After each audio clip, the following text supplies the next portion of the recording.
Coming up on the live and interactive ACSA legislative lunch break, Edgar and I will get you all of your latest news and information from the state capitol and CDE with an in-depth analysis on how it impacts you. Plus, we are talking about the educator shortage here in California and a number of bills, one in particular that may address some of the educator shortage. We've got an expert in the field coming up to talk about that. The ACSA legislative lunch break starts now.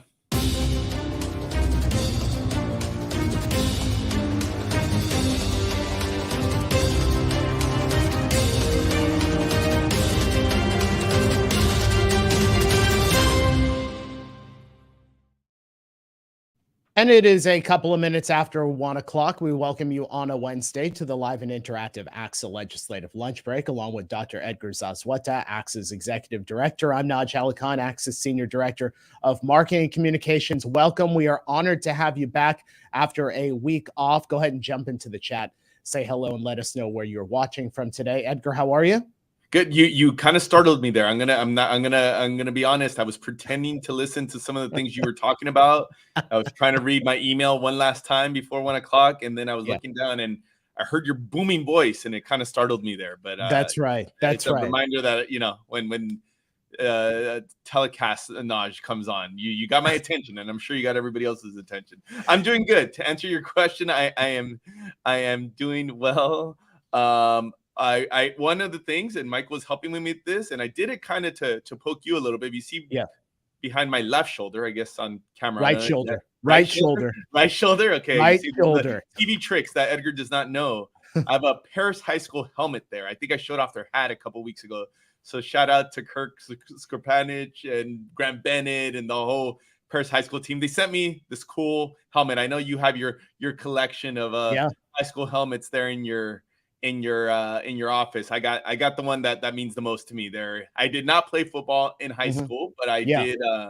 I was a fan, and I was very excited to receive the package there from Paris High School. You know what? If we didn't have this great guest coming up, I would pull down, because I have my alma mater one from Oakmont High School in Roseville Joint Union High School District up here on the top shelf. So maybe next week I'll have to bring that down. That also brings me really quickly, before we go into our news headlines, last Thursday, and I'm going to ask you for a status update. Last Thursday, when you and I were jumping onto the superintendent's council meeting, you couldn't be there because you had a lower leg injury. You're not on crutches, but how is your leg injury? I probably set myself up by talking about high school athletics, and then I saw myself doing that as soon as I opened my mouth. Yes, I hurt my knee. I have some cartilage damage. I'm okay. I wish I had a cooler story. I know there was rumors I fell off a treadmill or whatnot. No, I was just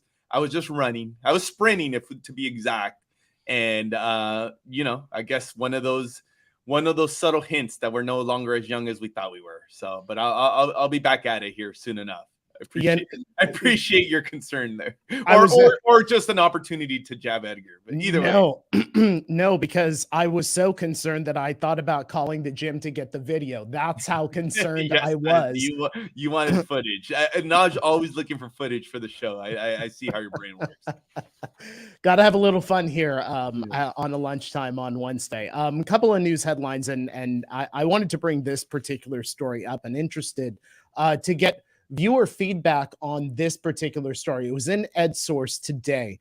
A trend in contract negotiations that isn't just focusing on wages and benefits, Edgar. It's called bargaining in the common good. Now, this process, according to this article by Diana Lambert, who's been here on the show before, says this practice is gaining agreements on things like housing assistance for low-income students, upgrading school facilities, and increasing the number of psychologists, social workers, and nurses on campus. Now, there was an interesting statistic, Edgar, that I wanted to make sure that I presented here on this show, because again, I'm interested to hear if any of our viewers have been through a labor negotiation process where this bargaining in the common good has come out. This is a statistic from the Cornell University School of Industrial and Labor Relations. There were 149 labor strikes in the U.S. in education in 2021. That includes TK to 12 districts as well as colleges and universities. 32 were here in the state of California, and about half of the strikes in the state ended with agreements on common good items. And I just had mentioned that. Examples: housing assistance for low income students, upgrading school facilities, increasing the number of psychologists, social workers, and nurses on campus. Okay. So if any districts have gone through this, very interested to hear what some of those asks, if you will, were part of this agreement. Edgar, I want to ask you, because we've talked about social emotional wellness for students and for educators, and just some of these things that I listed: low income housing assistance for students, improvements with school facilities, increasing the number of psychologists, social workers, and nurses on campus. That has a direct connection to the social emotional wellness of students and of educators, which I think is great because it gives kind of a broader look at how things are working inside school districts. Yeah. First off, shout out to EdSource. They always come up with, or them, they're reporting. I mean, just those statistics. I mean, it's funny. We've been asked this question to try to quantify how many, labor strikes there's been, or where there's been challenges. And so, we always sometimes talk anecdotally, but we have 1,000 districts in our state, right? And that hasn't been data that we've seen collected. So I love to hear that statistic there. And I think it confirms what we've already been seeing in practice. I know here on this show, we spent a good amount of time talking about like the high profile labor strikes, right? LA, Oakland, Sacramento. And that was definitely played itself out. Aside from compensation, that was on the table in terms of labor unions asking for some of those augmentations, sometimes as it directly impacts staff, sometimes in terms of what they're looking for in terms of students. I think the psychologist has been a big piece of that, right? And I think it's fair to say that there's universal consensus, I think, even from our members who sometimes are on the other side of the strike, that these are things that, like you said, are good for students. I think the challenge, I think, that we've seen played out in many of these instances is a combination of, yes, there's what resources do we have available for some of this. And I think what increasingly kind of connected to what we're going to talk about today, we're going to talk about the teacher shortage today. I mean, I would argue that there's an educator shortage, right? Regardless of which capacity you're talking about. We talk about administrators. There's definitely on psychologists. There's definitely on the paraprofessional. Like, no matter where you look, there's just this is a challenge. And I know that's been some of the pieces. Dedicating the resources is one thing. Then how do you actually operationalize and actualize getting those folks into the system?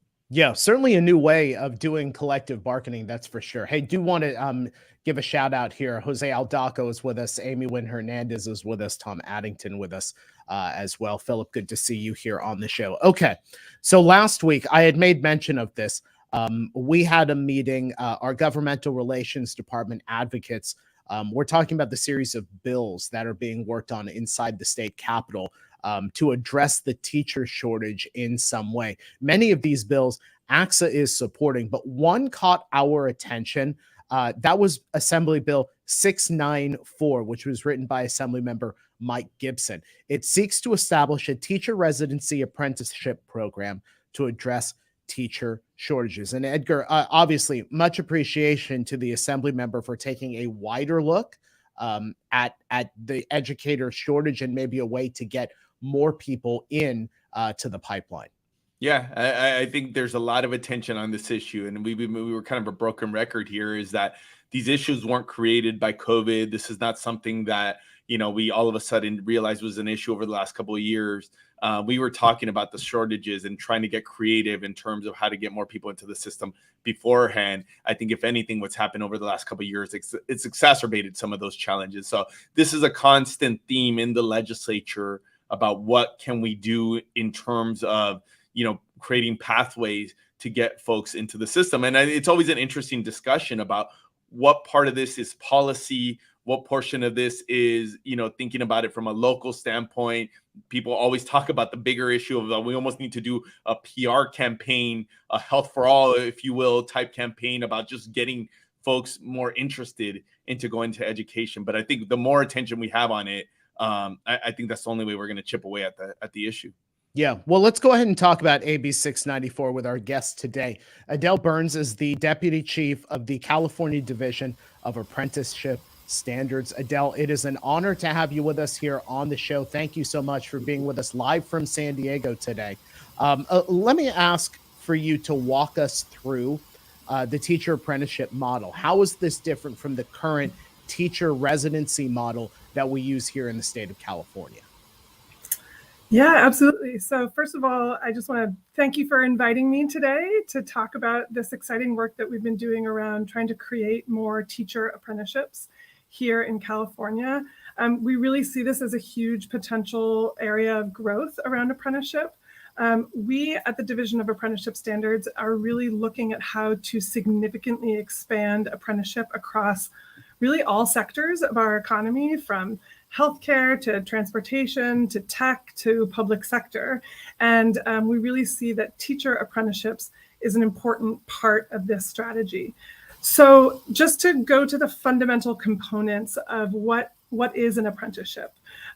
So the fundamental components of an apprenticeship are that it is an earn and learn pathway. So it's a structured program that has learning that happens on the job and learning that happens through structured education. So the education part we call related and supplemental instruction, or RSI is an acronym sometimes used. And then the learning that happens on the job, we call OJT, on the job learning. So these are the fundamental core components of what an apprenticeship is. So the requirements for the on the job portion, depending on whether it's a competency-based model where the progression through an apprenticeship is measured by competencies demonstrated, or a time-based model where the progression is through an amount of time on the job. But essentially, you can think about it as roughly a year-long program. So it's 1,000 to 2,000 hours on the job, depending on the program type. So that's the on-the-job training portion. And then that's complemented by the related and supplemental instruction. And the baseline for that for us in apprenticeship is around 144 hours of RSI, which is the equivalent of 2 to 3 lecture courses. And then complementing these two structural components is a full wage. So this is not a situation where somebody's making a stipend. The expectation is that an apprentice is earning a full wage, is a W-2 employee, ideally with benefits. And that then culminates at the completion of the apprenticeship in an apprenticeship credential. And so as we look at applying these core principles to the teacher apprenticeship space and the potential of like a teacher residency apprenticeship.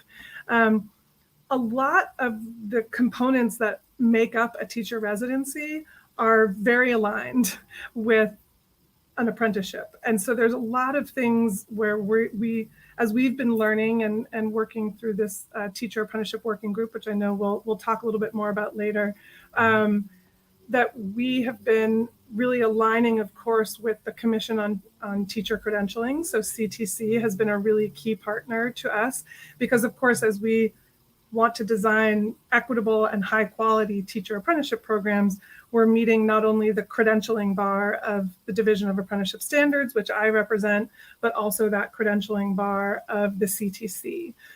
So in terms of how there's a lot of similarities. I'm sure many of you here know a lot about teacher residencies. So when you hear that like, oh, OJT and RSI, you're like, oh, I can just translate those terms into the teacher residency. But how they're different, I would say, as we've been learning about teacher residencies, we've been learning that there's actually quite a lot of variation as to what a teacher residency looks like in the different implementations. And an apprenticeship is going to be more structured. And I think hopefully create a bit more consistency in this earn and learn pathway, right? Because we create these standards in collaboration with the employers, with the different partners, with the educators. But I think the teacher apprenticeship augmentation to the residency programs will both bring that consistency, but also a really important difference is that it is a full, you're earning a full wage. So this is not a stipend. This is earning a full wage. So those are probably two of the important structural differences, but there are a lot of similarities, and we're really hopeful to be building upon the positive foundation and investments that have been made already into teacher residencies. Gotcha. Adele, appreciate the level setting. First of all, I think that was a nice way of just kind of helping us explain the landscape, and then also, just the terminology and how it all applies to each other. I know when we have this conversation, there's always it's easy to go to what resources that are out there, and I know our understanding is that there's potentially some federal funding out there, and then I'm also curious, aside from what already might be out there from a state level, which a lot of our focus is obviously what's happened here in California. What do you think is needed at the state level to make these apprenticeships a reality? Yeah, so from a funding and resources perspective, I'm happy to report that there's quite a lot of funding out there in the workforce development space, and specifically around apprenticeships, both at the state level and at the federal level.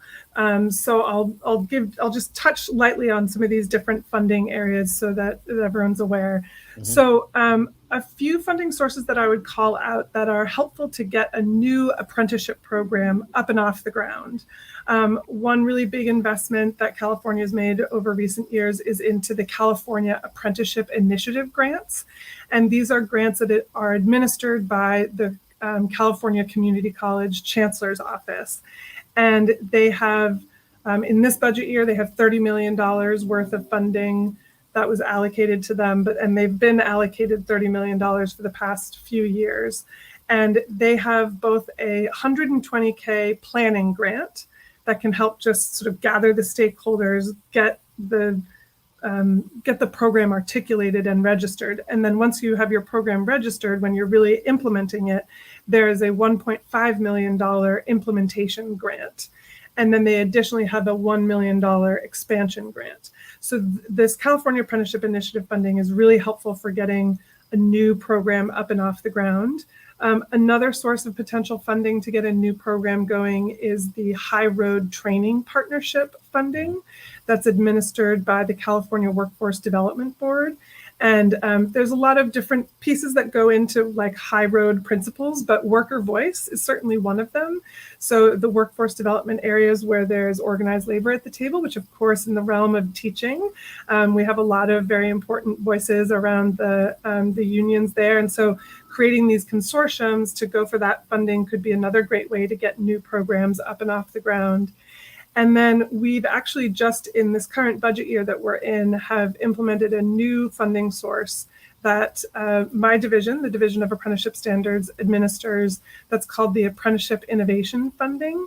And this is really intended to be that follow-on funding that comes after those initial grants to help sustain and scale a program. Mm-hmm. So it's formula funding based on the number of apprentices that a program is serving. And it's $3,500 per apprentice per year, plus a $1,000 completion bonus. And then additionally, there's separate funding to help offset the cost of training. And there's actually a variety of ways in which the state of California has invested into the training of apprentices that I think we're very excited to look at how the training of apprentices can tap into that funding. The AIF training, it's valued at $8.82 per training hour. Mm-hmm. So that's like, you can think about that as the RSI instruction. That part is offsetting the when I say the training costs, I'm talking about those RSI hours. But there's a few different ways that we pay for the training of apprentices, including if somebody is in a community college class, that's a 4-credit class, those fees get completely waived for apprentices. There's also funding also through the Chancellor's Office, the Community College Chancellor's Office, that's called RSI funding. So anyways, a variety of ways that we pay for the training. So those are some apprenticeship specific funding. Of course, we also have the Golden State teacher grants. Mm-hmm. So as we start to look at that intersection of teacher training funding, we're looking at bringing together the apprenticeship funding along with the investments into things like the Golden State teacher grants. So we're definitely looking at that intersection of funding. So all those things I just talked about are at the state level. At the federal level, there is the DOL recently this spring announced a new framework of how they're funding states to expand apprenticeship into lots of different sectors. And it has sort of two components to it. It has a base formula amount that's based on the number of apprentices that a state is serving, and then a competitive amount. So it's between $1 and $6 million that are sort of more project-based competitive funding. And they have a very specific call out to teacher apprenticeships. And they really want to see states to developing teacher apprenticeships, and they want this funding to go towards that. And what's great about it is that it wasn't just a one-time funding opportunity. It's actually a framework for the coming 5 years as to how DOL is going to fund states. So I think it's great to have those frameworks that we can say, okay, this is the framework. Great, let's get organized and put together a set of stakeholders to go for this funding. So we're certainly looking at that for the 2024 round of that funding, and how the work that we're doing to like bring all these stakeholders together around teacher apprenticeships could lead to attracting some of those federal funds to get these new programs up and off the ground, and then tap into those state funds to sustain and scale the programs. And I appreciate, pardon me, appreciate you giving us the dollars and cents of it, because it looks like it's coming from so many different pots. If you have a question for Adele on teacher apprenticeships, go ahead and put those into the chat. Adele, I'm going to ask you a real quick question here. I'm going to have you give me one pro and one challenge to having these teacher apprenticeship programs, these teacher apprenticeship models going on. One pro, one con. Oh, only one. Okay. Just one. So I would say the biggest reason why most employers do apprenticeship, and I think this is absolutely true with teacher apprenticeships as well, is that when you create an earn and learn pathway into a career, you retain talent. When you're able to pay people while they're learning and getting into a career, they recognize that you've invested in them. They feel supported because it's like this structured, well-supported program, and they're more likely to stick around. And the talent pool that you tap into is more likely to be a more diverse talent pool, because for those who can't afford to not earn while they're learning and training for an occupation, this gives them a pathway in.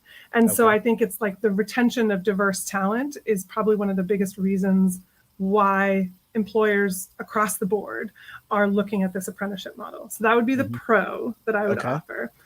The con, I would say that to set up an apprenticeship, it's a multi-stakeholder thing, right? This isn't just like a school decides to hire apprentices. Great, we're going to hire apprentices now.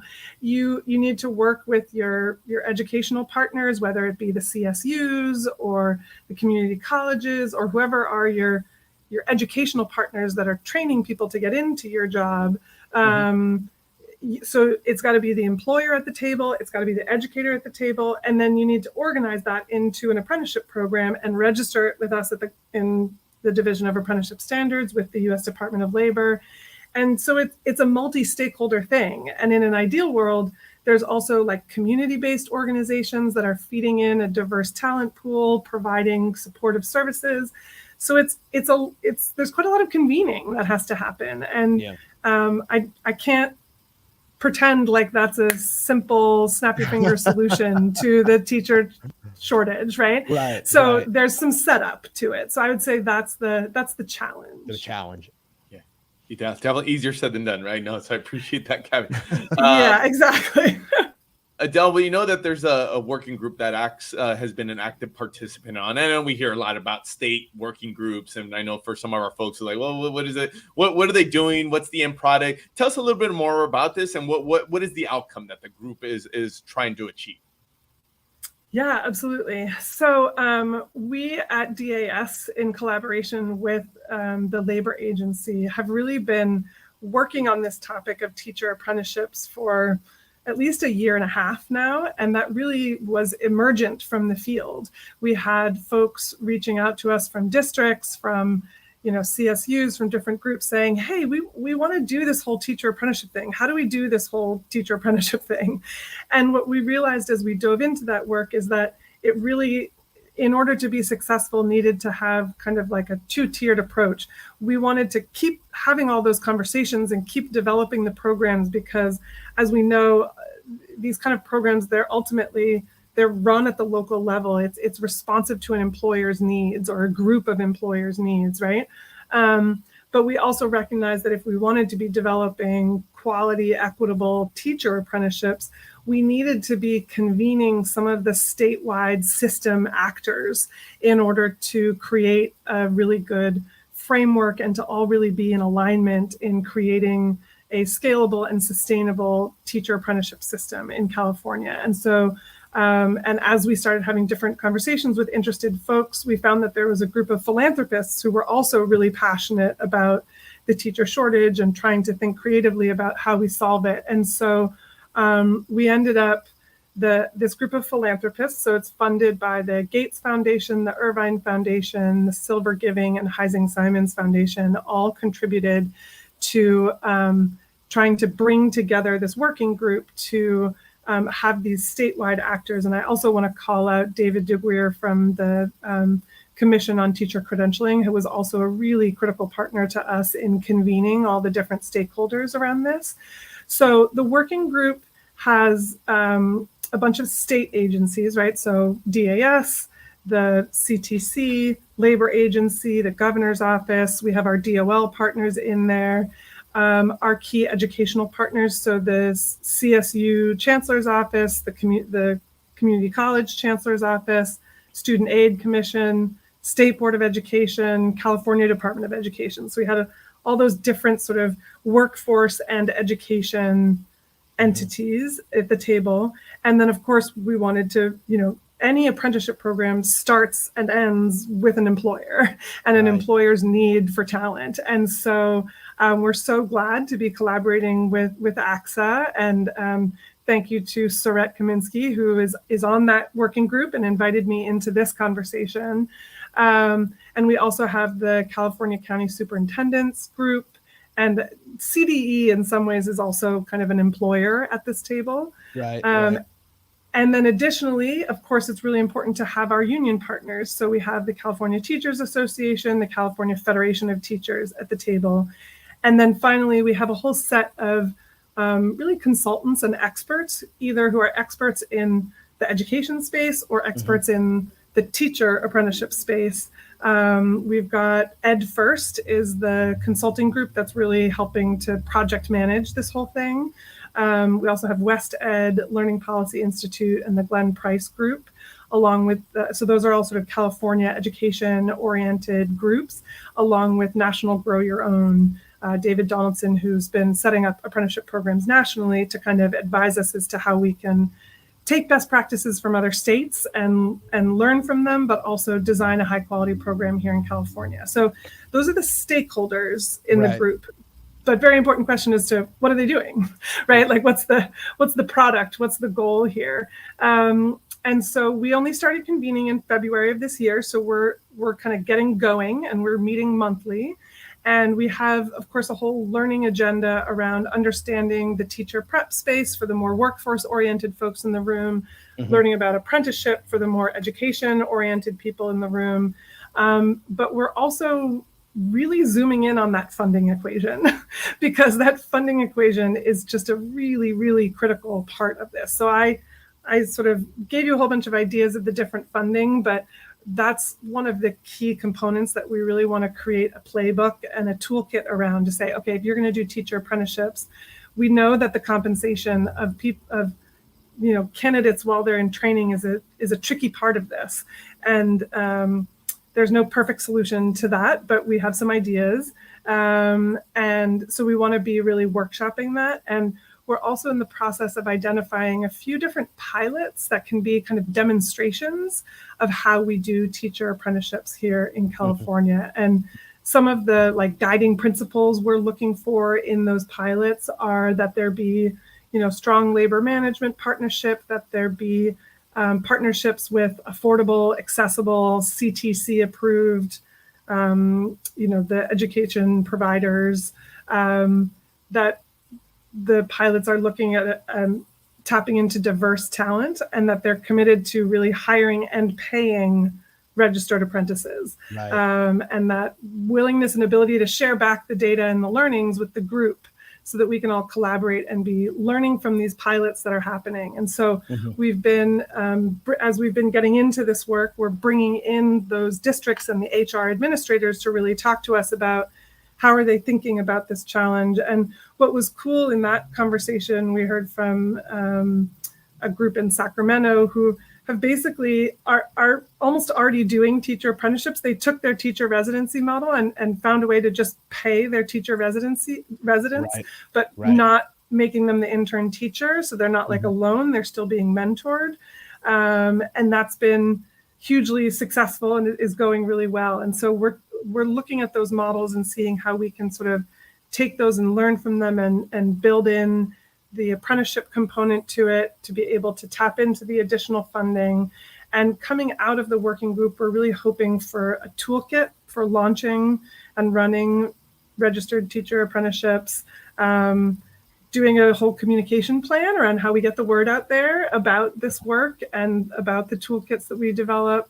And also just identifying who are the stakeholders that are going to run this in an ongoing way. In the apprenticeship space, we talk a lot about program sponsors, who are really the entities that step up to run the apprenticeship program. And I think we're still exploring what that looks like in the teacher apprenticeship space. And if we look at other industries that have been doing apprenticeship a bit more, sometimes it's the educators that play that role. Sometimes it's a nonprofit.